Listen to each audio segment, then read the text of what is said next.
breaking into the Capitol, breaking glass, breaking doors, making their way through the building. And as I mentioned a minute ago, one of the networks, I believe it was NBC, reporting that protesters were inside the Senate chamber, rummaging through the senators' desks, looking through what is obviously private material on the floor of the Senate where the public is typically not.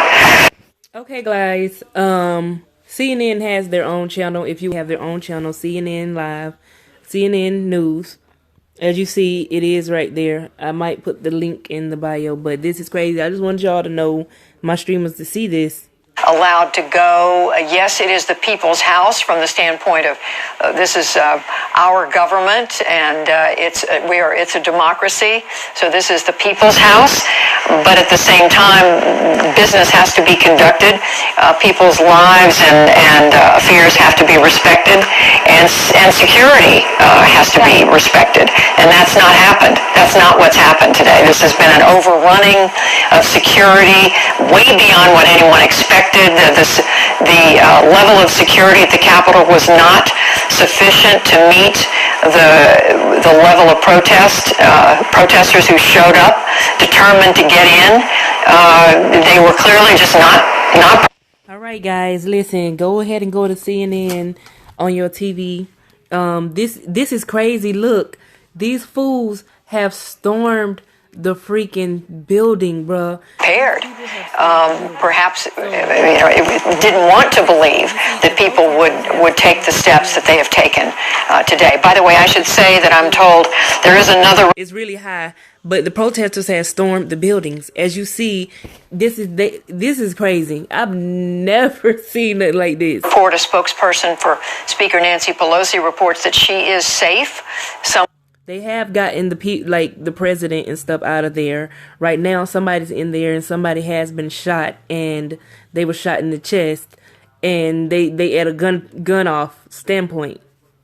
Somewhere in or around the Capitol. That's one report we are seeing, and we know that Vice President Pence was escorted to a safe location, as was Senator Chuck Grassley of Iowa. He's the Senate President pro tem, the highest ranking member of the Senate by virtue of seniority. You're watching live pictures of the Capitol in the hour or so. It's now 3:22 in the afternoon Eastern time. It's been at least an hour or so since, more than that, since protesters broke into the Capitol building, walked through, ran through in an effort to do we don't know what other than occupy the building, to be there, to express their anger, their disappointment that President Trump was not re-elected. We've seen people unhappy over election results before, but not to the level of essentially tearing down or rampaging through the United States Capitol. Do you see this fool breaking the window? This fool breaking the window. All that gas masses.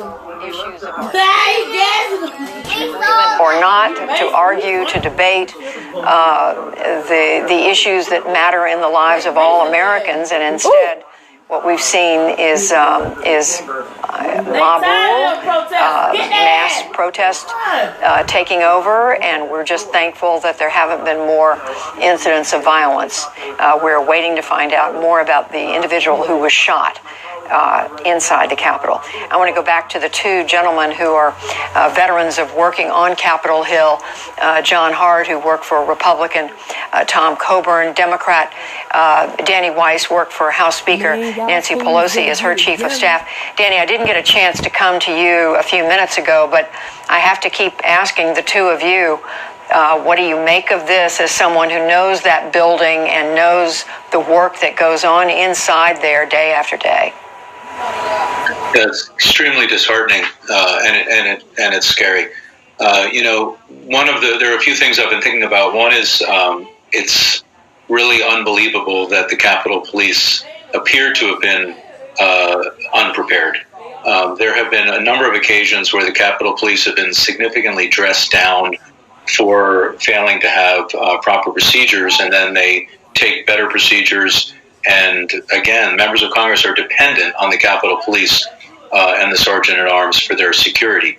It's difficult to second guess the police. However, after 9/11, there was a significant dressing down of the police because there was no evacuation process in place. There were, as I said earlier, police with guns running down the hallway, knocking on your door, yelling at you to run. And that was considered to be extremely inappropriate way to get people safely evacuated. So guys, The next thing that's have been shot. The people have broken down the Capitol freaking windows, jumping on the inside. They all in there on the floor with guns pointed at them. Somebody was shot in the chest. It's crazy, man. These folks done lost their mind over a name, over a Republican or Democrat. Georgia County, Maryland, Virginia State Police have all been called in by MPD to help. Now, how many houses getting robbed? Crowd chaos and the anarchy that's taking. Members of the House who were objecting to. Why that? I was finna say, why the window break so easy? The fact that Joe Biden was elected is an absolutely disgraceful moment in American history. Very disgraceful. Happen is that, first of all, we don't know how the rest of the day is going to unfold. And in order for Congress to resume its work, guys, the entire turn down Capitol TV to building CNN will have to be news cleared so y'all can see and the swept. actual You don't know action. what anyone has brought into the National building at this Guard, I point. gotta watch You don't know